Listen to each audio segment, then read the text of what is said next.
You all ready to join me today in our trip to outer space? Yeah. Albert Shivers. The Matrix doesn't happen. That's very true. Come along quietly or not. Night, Goodbye, Willis. as I was about to try to bribe From Albert the Shivers. mistress of the fading light. They don't have to like it. They're trying to put a caravan. The general concept is that creativity flourishes in an atmosphere of freedom. Hello, folks, and welcome to another episode of the Planet Shivers podcast. I am, as I always will be, Albert Shivers, and on this episode, I'm real excited to finally have on Irma Cedeno, one of my very dear and close friends. To me, she has been on the long time coming list for this podcast. I've been wanting to have her on to talk about what she has going on and the projects that we worked on together. But Irma is a big traveler, unlike myself. Whenever I call her, she's in London, she's in Spain, she's in the Galapagos, so she's hard to nail down. But we finally made some time to sit down over Zoom, which means you'll get video for this podcast too, go figure. We sat down over Zoom and talked about one particular movie that the two of us worked together on, which is my movie In Season. To give you a little bit of an intro to the movie as you're about to listen to us talk about it, In Season was the last feature of my guerrilla filmmaking career. It was a mockumentary about two siblings who lose their parents and end up falling in love with one another. The movie was a lot of improvisation. There was no line-for-line script. Every scene was blocked out and written out, and an outline of each scene was created. There were certain moments in the movie, there were certain things that we had to say in the name of storyline, of course, but everything in between was very, very flexible, and we could get to those points in the movie, those important points, however we wanted to. So it was a lot of fun to figure all that out, and being that it was a documentary, I was able to drag in all kinds of people that had worked in movies with me before, as well as people who hadn't been in a movie with me yet. I just want to give some shout outs to everybody who was involved in it that I could think of off the top of my head. I'm sure I'll forget somebody and I apologize, but Irma was the star of the film playing Janine. I ended up playing the brother Joshua. Originally, I had another actor in mind to play Joshua, but he couldn't do it and I didn't have a backup.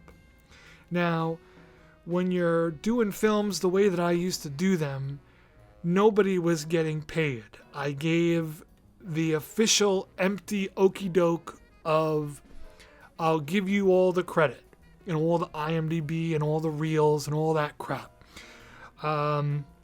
But I really did that to the best of my ability.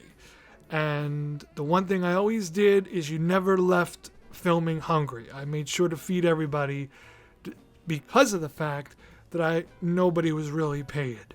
I did everything I could within my power to make it as easy of a process as possible. And to have a cast as big as I did for this movie, a lot of scheduling, a lot of jumping around. So I figured, all right, I know that I'm going to be there for the filming of this, so let me play the brother so I don't have to worry about another actor. I don't have to worry about scheduling anybody else. I know I'll be there. So it's one less person to be concerned with. I had been in some of my own movies before, mainly for the same reason. I know I'm going to be there. So it's hard enough to get people. So if I know I'm there, screw it. I'll be in it. And it was fun.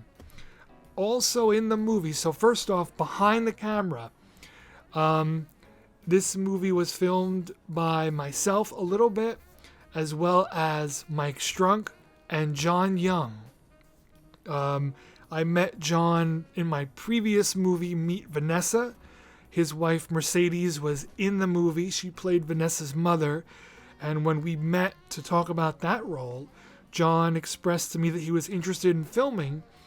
And he did a fantastic job making it really feel like a documentary. And between the three of us, Mike, John, and myself, it was all real seamless. I remember who filmed each scene, but you wouldn't know who filmed what. So we really, really worked in sync very well.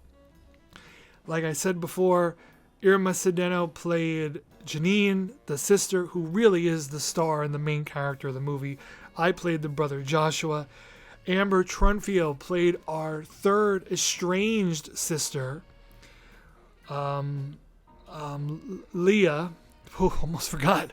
Then we also had Jerry Fells, who played my character Joshua's best friend, and he came up with a brilliant backstory for himself, all on his own, and did a great job with that. I'll save that. You could watch the movie.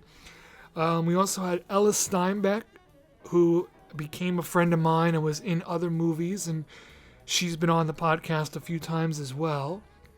Bernie Driller came on from another movie of mine.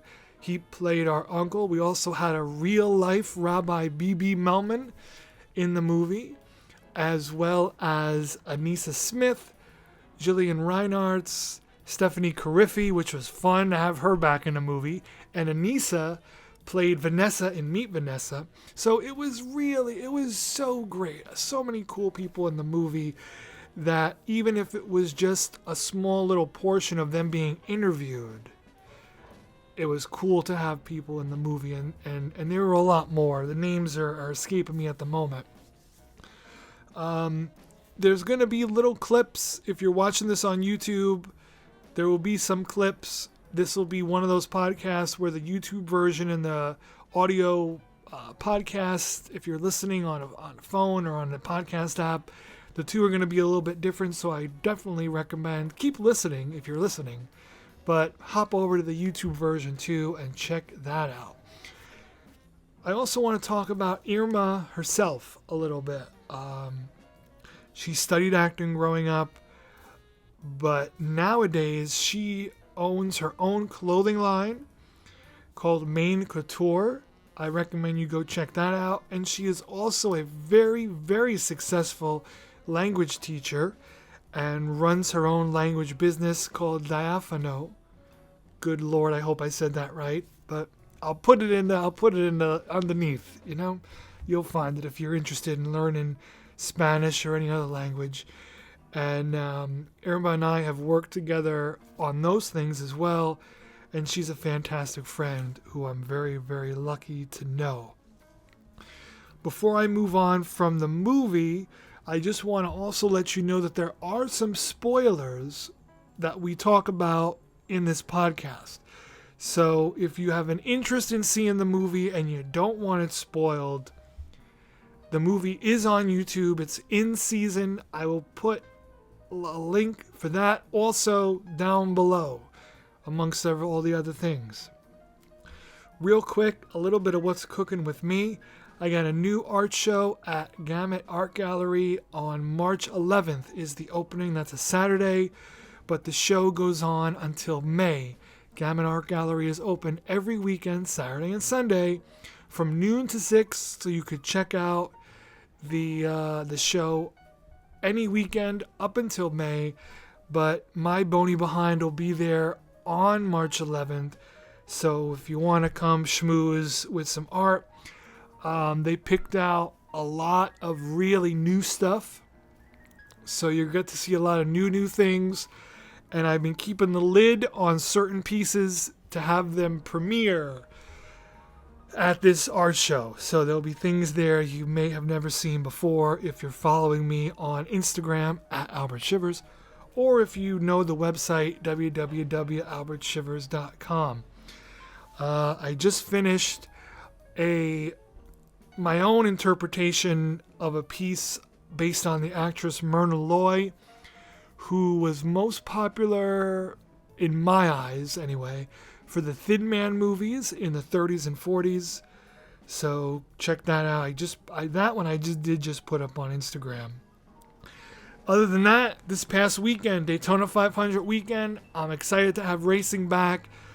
Me, my buddy Nick, we're going to be doing some NASCAR podcasts coming up for anybody who's into racing, or if you just want to hear two guys blow steam about it.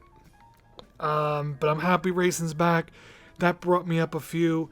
And also, I don't know what was going on when we recorded this podcast. I remember it being early in the morning, but I'm in slow motion. So I apologize. I don't know what's going on. I don't know if I didn't sleep good. I don't know if I wasn't feeling well. I really don't know.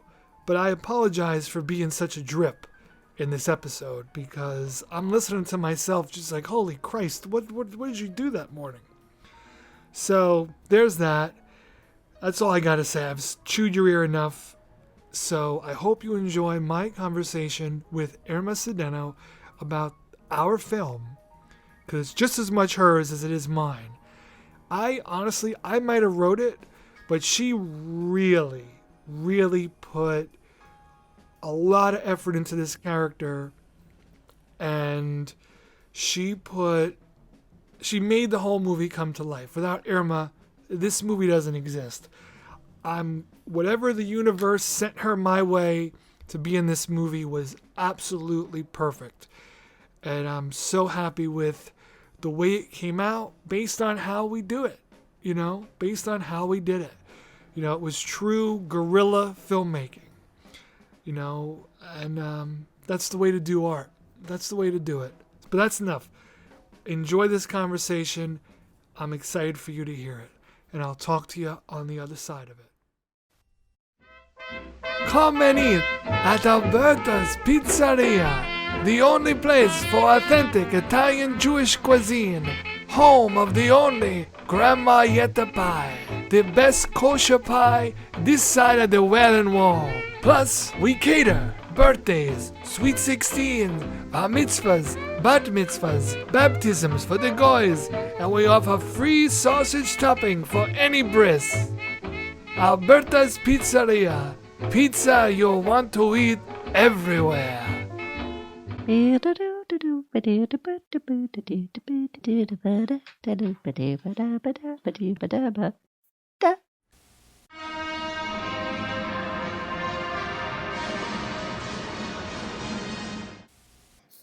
All right, folks, welcome to another episode of the Planet Shivers podcast, and this episode is all about the making of one of my movies in season, and I'm excited to sit here with the star of the movie, Irma Cedeno, who played Janine. Thank you for taking the time to do this, Irma. Oh, thank you so much, Albert. I love being here. Cool. And so, just to jump right into things, from the beginning, what influenced you to take this role? You've seen it, I believe I posted it on Mandy.com at the time. Yes, I remember. Okay, well, yeah, tell me about it. Well, I started acting when I was 10, and I was always very much attracted to roles of characters that were real, that were creative, that were different, and that were very strong. And Janine Johnstein is a character that is a very strong woman. When her parents died, she basically becomes the head of her household as the eldest of 3 siblings. She's also strong in terms of going after what she wants. This story is a bit taboo. It's about incest, and she falls in love with her brother, and she goes after that. And even though a lot of us can't relate to that type of love, we can relate to the fact of impossible love, right? Mm-hmm. When the other person doesn't love you back, or the other person is in a different country, or whatever the situation is. Also, the script was very different. The topic was very different. And that's something that controversial side of it also made me want to be part of it. Because as actors, we are not in it to just play the everyday kind of role. We also want to do things that are different that we wouldn't experience in real life. So that also attracted me to it. And then the script didn't have your typical structure. It was more of an outline, which I'm sure we're going to go more into it later on today. But it was more of an outline, which gave me a lot of space to create and create the character on my own. So for the fact that I was working with a very strong character who was also very relatable at the same time, the topic of the movie being a bit taboo, controversial. I had never seen a show or a movie about something like this. And then the fact that the script was going to give me liberty to create, I was very interested in the film. We were always a very tight family, and we did many family things. Had family dinners, we had this projector and we would watch old movies on it.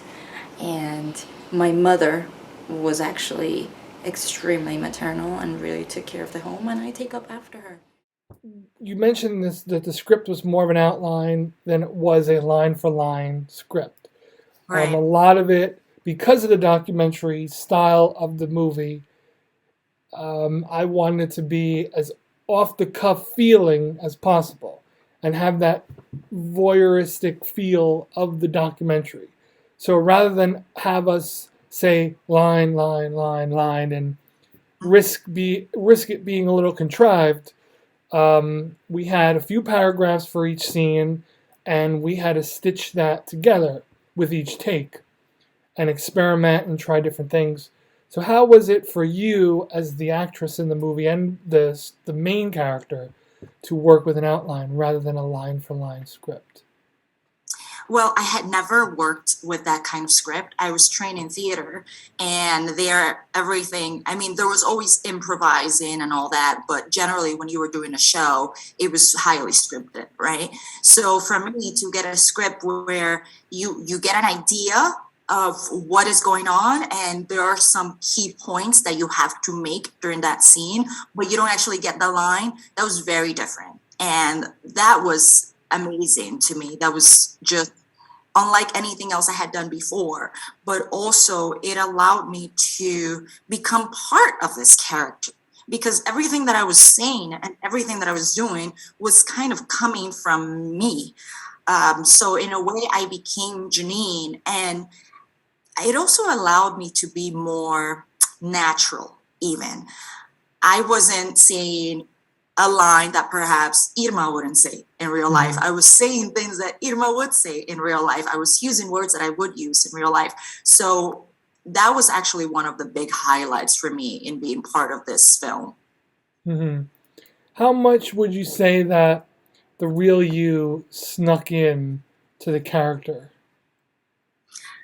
I think a lot. I think Janine and I are completely different in terms of, the way we dress, the things we do, but there was something so sweet about her, something that was so pure about her personality and almost innocent that it made me really love her. And perhaps because I was creating her voice as I went along and kind of creating her character as I went along, I felt very much like Janine. Very much so. Gotcha. So, sticking with the fact that this wasn't a traditional style of filming and movie, were there any exercises or any extra studying or different things that you did to help prepare yourself to jump into this role? I wouldn't say I did specific acting exercises, but I was trained in the Meisner technique when I was younger. And with the Meisner technique, it's not so much about acting, it's more about reacting, to put it in a kind of short way. It's about the way things land on you, the emotions land on you, and then kind of your own emotions resurface to that. So a lot of times as actors, what happens is, we just act angry or we just act sad. But with the Meisner technique, it's not about acting angry or sad. It's about, someone did something to me and this has triggered this sadness in me or this anger in me. So I think part of that training came through, certainly, because with Janine, there was a lot that was going on. I mean, we're talking about incest. We're talking about being in love with your brother, and having another sister that hates you pretty much because you've stained their name. But of course, I did vocal exercises because that's important. Most actors do as well. And what I did do was I did research because Janine is Jewish. And although generally you will play a different character than you are in real life in a movie or in a show, being Jewish was central to the person that she was, and it was central to the theme of the story. So I made sure to do research on that. I made sure to talk to you about it and to just kind of be up to the part. Gotcha. So with Janine's background, and to kind of call back to how different she may be, and just how different characters are from the people who play them, let's talk a little bit about the wardrobe for the character. So now, given Janine's background, not only was her wardrobe drab, let's say, for lack of a better term, but also no makeup, no heavy fixins, which is different than a lot of people do day to day. I mean, we're always fixing ourselves up, whereas Right. Janine's appearance was kind of muted against the world. So tell me a little bit about your experience with that. That was so different from anything I have experienced. I mean, like I said, there were many things about the movie that were completely different from things I had experienced at the time. But I love fashion. I like makeup. I like fashion. I have a clothing line myself, Main Couture. So that's something that is essential to the person that I am. Colors. I mean, I'm wearing like this orange sweater today. That's essentially part of my personality. And then when I was actually not just the star of the movie, I was also a producer, and I was also the fashion designer for it. So for Janine, I had to come up with long skirt and, sweaters that were just more subdued. Janine was not going to wear red and, bright blues or anything like that. She was going to wear black and grays and whites. So I made sure to have that. Also, her hair was covered, which was not something I had experienced before either. And for women, that is such an important part of our beauty, for better or worse, right? So that was quite different. And then when you told me no makeup, that's kind of when I was like, wow, okay, no makeup. So there was no makeup, but I think the point of that was to just show who she was. And this was a woman who didn't care for any of that, didn't care for the clothes or for the makeup, or that wasn't essential to her as a person, and that didn't define her as a person either. Now, one thing that I did do was I had her wear a pair of Chanel slippers throughout the entire film. That was her only fashion statement. So she was wearing these super comfy black basic, but they were Chanel slippers, and they were gorgeous. Chanel ballerinas, I should say, actually. Well, yeah, see, I learned something about my own movie today. You did not know that? I don't think we ever talked about that. And I like learning about it now. Now you know. Now I know. That's funny. So, with all that talked about, most of the time with a movie, you don't break the fourth wall. And for folks who may not know exactly what that means, is just basically looking into the camera. Most movies, you don't do that. That's the last thing you do. But in this film, because it was documentary style, the camera was sort of one of the characters. The pitch of the film is that a documentary is being made about this odd family who dealt with a tragedy, and then two of the siblings fell in love with one another beyond the usual amount of family love. So to work within that documentary style and have to break the fourth wall occasionally, either with scenes where your character is being interviewed or just moments where we acknowledge that there's a camera present. How was that for you? It was extremely interesting. I think it's such a privilege to have that opportunity to not only interact with the other characters in the movie, but to interact with this other character, which is that fourth wall, and kind of tear that down. And I remember there was one scene in the movie that really struck me, which was when Janine was sweeping the floor, and something just, she had a moment when she was upset, and she just looked at the camera, and she was like, in her mind, she was like, oh, these cameras are still here. Mm-hmm. And she goes like, and that was one of those moments. And there was this other moment when I was with my brother, and we were being interviewed about our love and our relationship and our situation. And I just remember interacting with that camera and just feeling like so natural, because it was like telling someone about our relationship. Mom and Dad's death probably it brought us closer. It brought us closer. Definitely. And probably created a situation that made it easier on us. Not to say that we wanted it that way, but it made it easier on us. And when they died, we definitely needed each other. Because if you think about it, all along we had these cameras following us along. And in a way, they're not just watching us, they're also judging us for our relationship or our situation. But the moments that I had the opportunity to speak directly into the camera, it was those moments that were, okay, now I get to tell you my story. And this is how it really works. And this is the real truth. It's not just what you see and what you decide and what society tells you, but here's my take on it.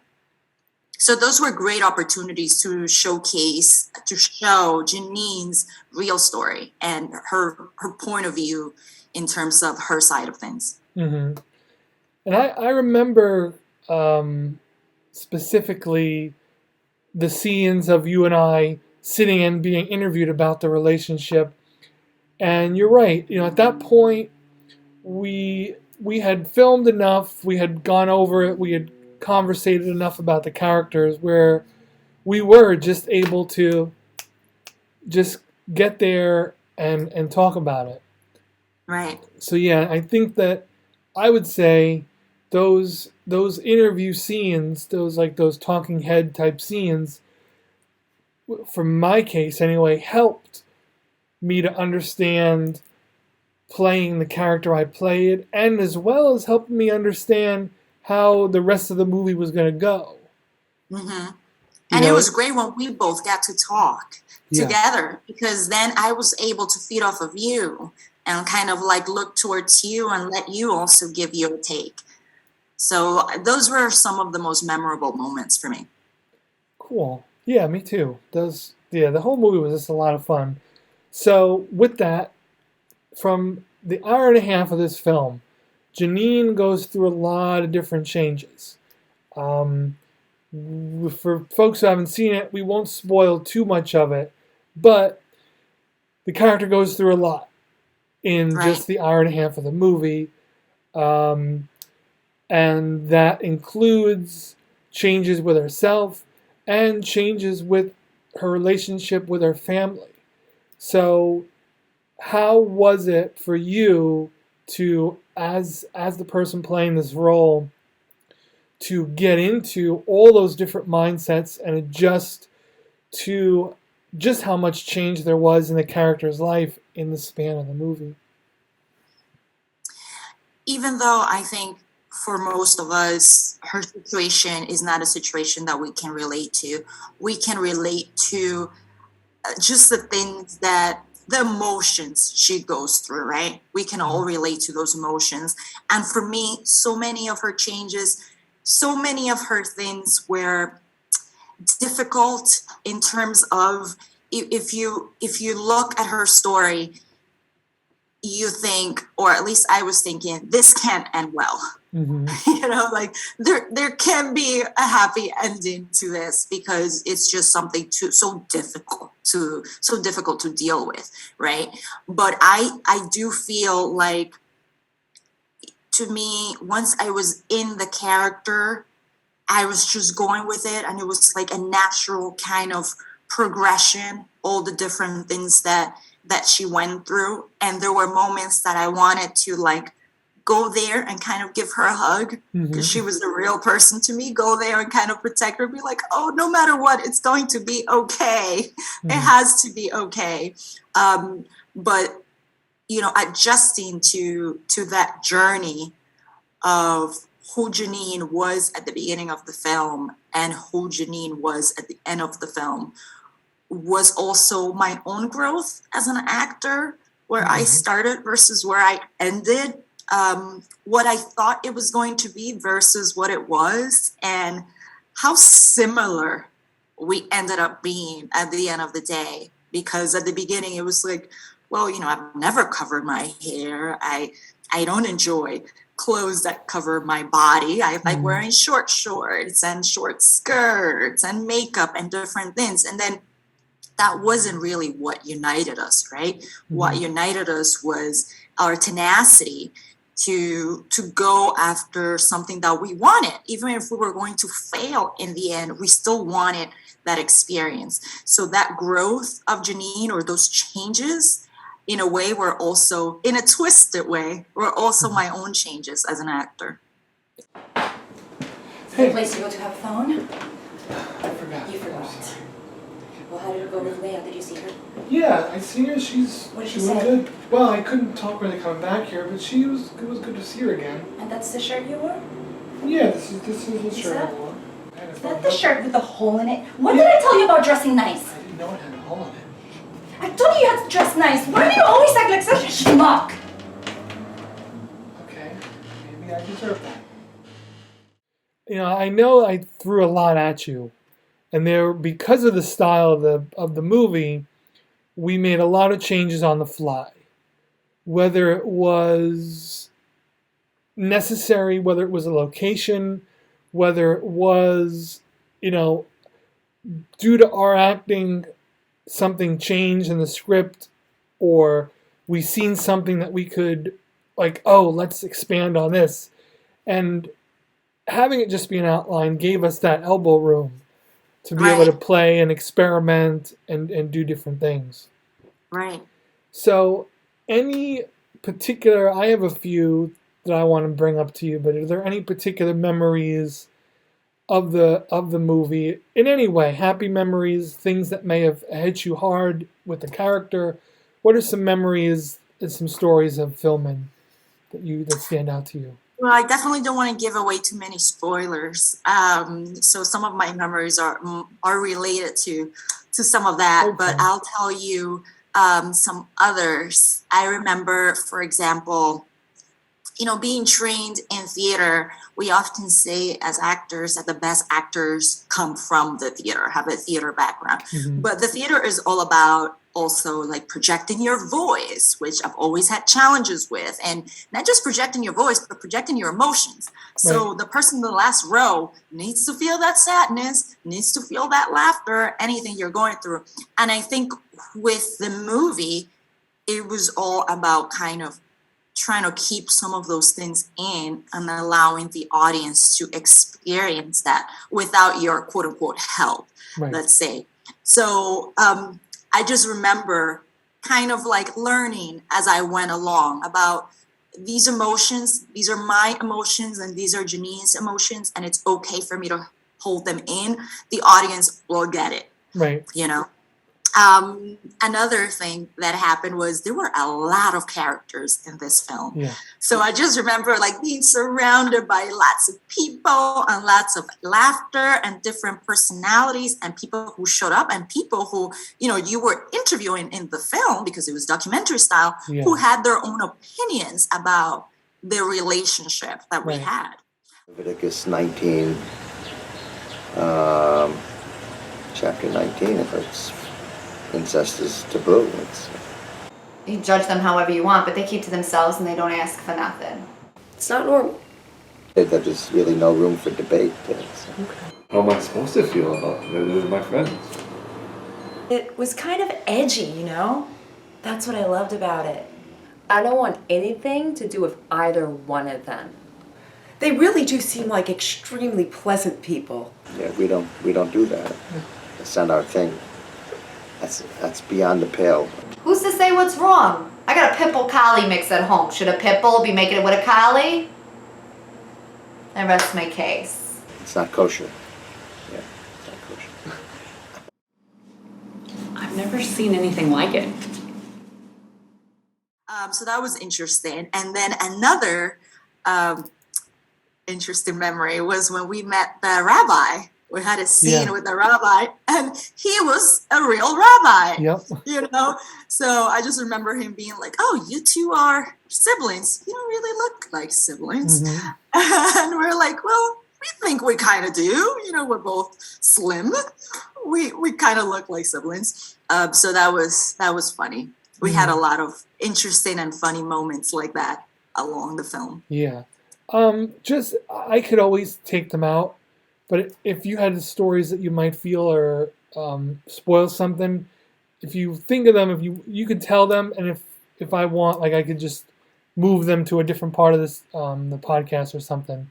So yeah, If you had something, don't worry about spoiling anything, because if anything, I could take it and move it. Okay, so one story that I have, one spoiler it was actually a very sad scene. It was when Janine goes to buy a pregnancy test in the store, and she comes out of the store and the camera people want to know like, what did you go in there to buy? And it's just this awkward moment of being like, I was getting this pregnancy test, but I felt bad for her having to say this, because this is something so private as a woman, and especially as a woman in her position to have to say that. So that was one of those moments. And then there was another scene where she had lost her baby. She had a miscarriage, and she was at the park kind of just looking on at this place where she would have potentially brought her child. Right. So that was another very, very sad scene that remains in my memory. Yeah, the scene of filming outside the store with the pregnancy test always felt to me like the pivot of the movie, where a little bit of the reality that Janine may have been denying hit her finally. Right. And that scene is also memorable to me from the production side of it, because if you recall, we were filming outside the store, and they came out and shushed us away, and we had to jump down, another 100 feet down the plaza, still getting the store in the background, but we happened to be in their window. So that's just the cost of guerrilla filmmaking.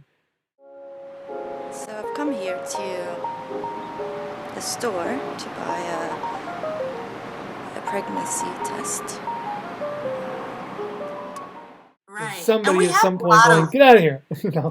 Right. And we had a lot of scenes like that, right? Where we had to do takes in restaurants and parks and different places. And those are the best memories, right? Mm-hmm. Oh yeah, and I recall we filmed at the synagogue here, and there was a block party going on in the background that we had to shoot around.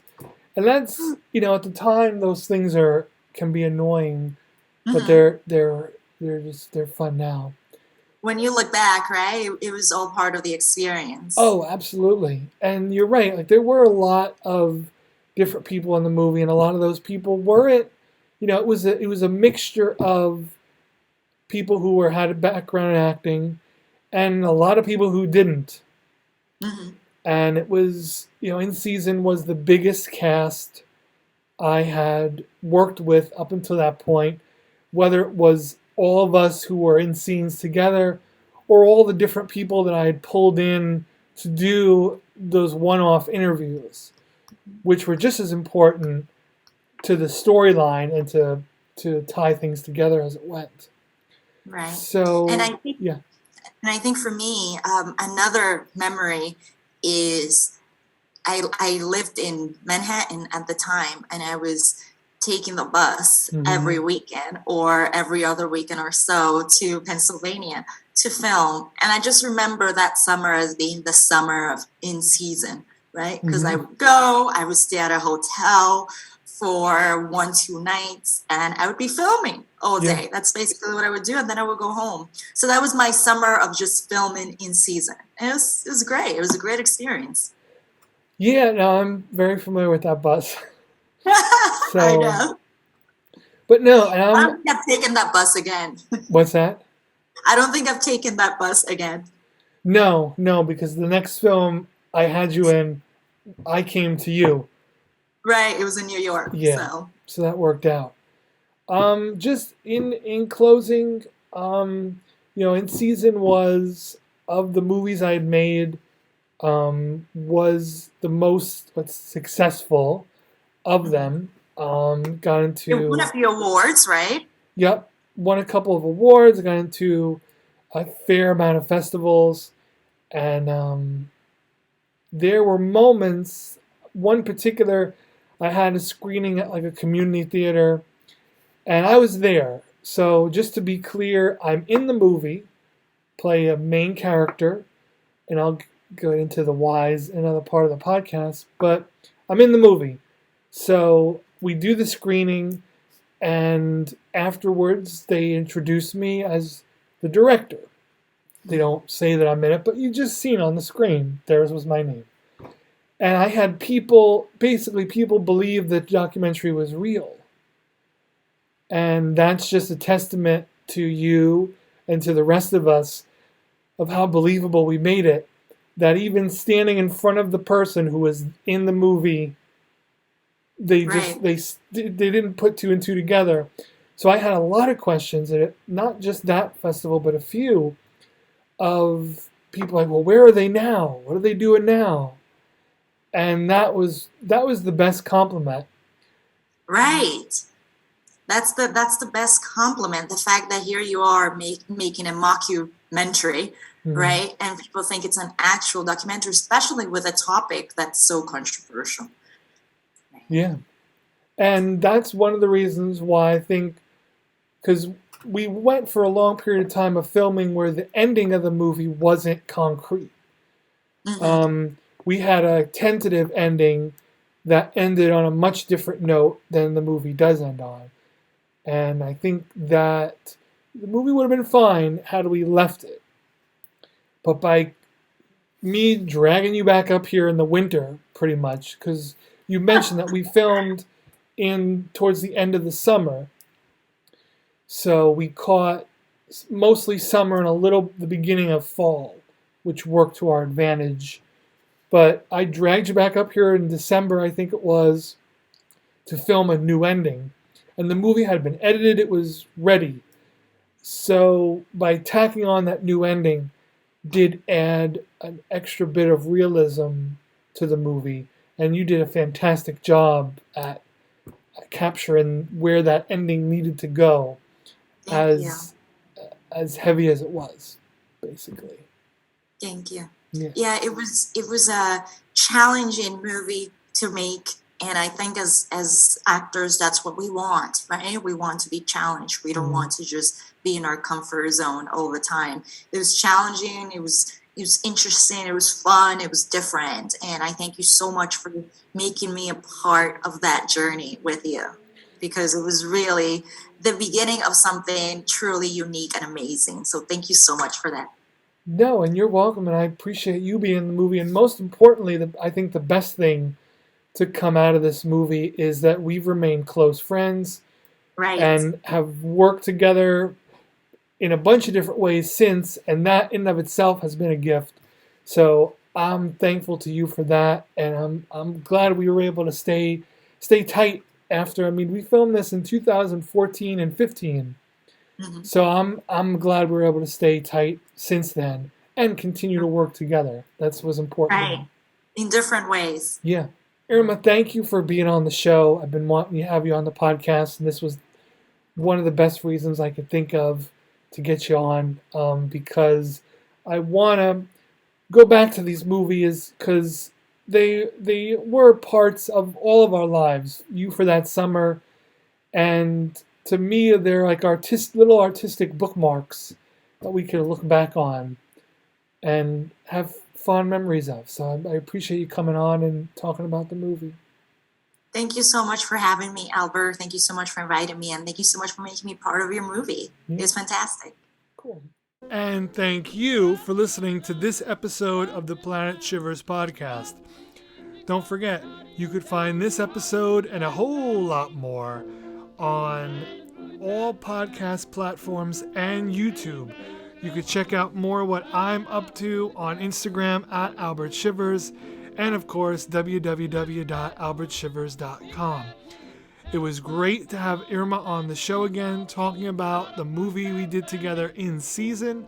And look down in the description below for links, or you can go to the Shivering Fish Productions YouTube page and look for In Season to check out the movie yourself. We are getting inching ever so closer to episode 100, which I'm excited about. But until then, there's a lot of good episodes in between, so don't hang your hat on 100. We got 95, 6, 7, 8, and 99 to deal with before we worry about 100. We gotta make them good too. Can't just have filler. No more filler. Not that there ever was filler. Anyway, until the next episode, take care of yourself and take care of somebody else. Goodbye, wimps.